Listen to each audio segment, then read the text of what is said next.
टी20 world cup के लिए कौमी टीम के 15 रुकनी स्क्वाड का ऐलान कर दिया गया है। पाकिस्तानी टीम की क़यादत सलमान अली आगा करेंगे। बाबर आजम, फखर जमान, मोहम्मद नवाज, इब्रार अहमद, नसीम शाह स्क्वाड में शामिल।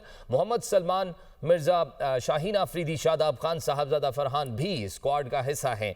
फ़हीम अशरफ, ख्वाजा, मोहम्मद नाफे, उस्मान तारिक, उस्मान खान, साइम अयूब भी क्रिकेट टीम के स्क्वाड में शामिल हैं। टी20 वर्ल्ड कप के मैचेस 7 फरवरी से 8 मार्च तक होंगे। पाकिस्तान 7 फरवरी को नीदरलैंड्स के खिलाफ वर्ल्ड कप मुहिम का आगाज करेगा।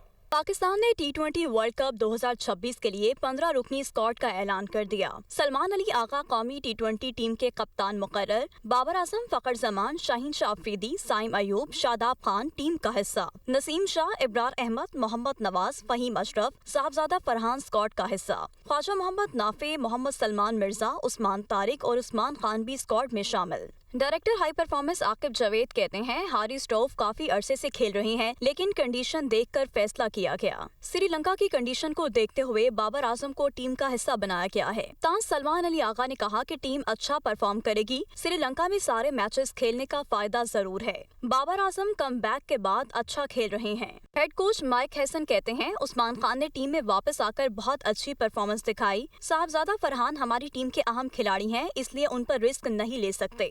पाकिस्तान 7 फरवरी को नीदरलैंड्स के खिलाफ वर्ल्ड कप मुहिम का आगाज करेगा। टी20 वर्ल्ड कप के मैचेस 7 फरवरी से 8 मार्च तक होंगे।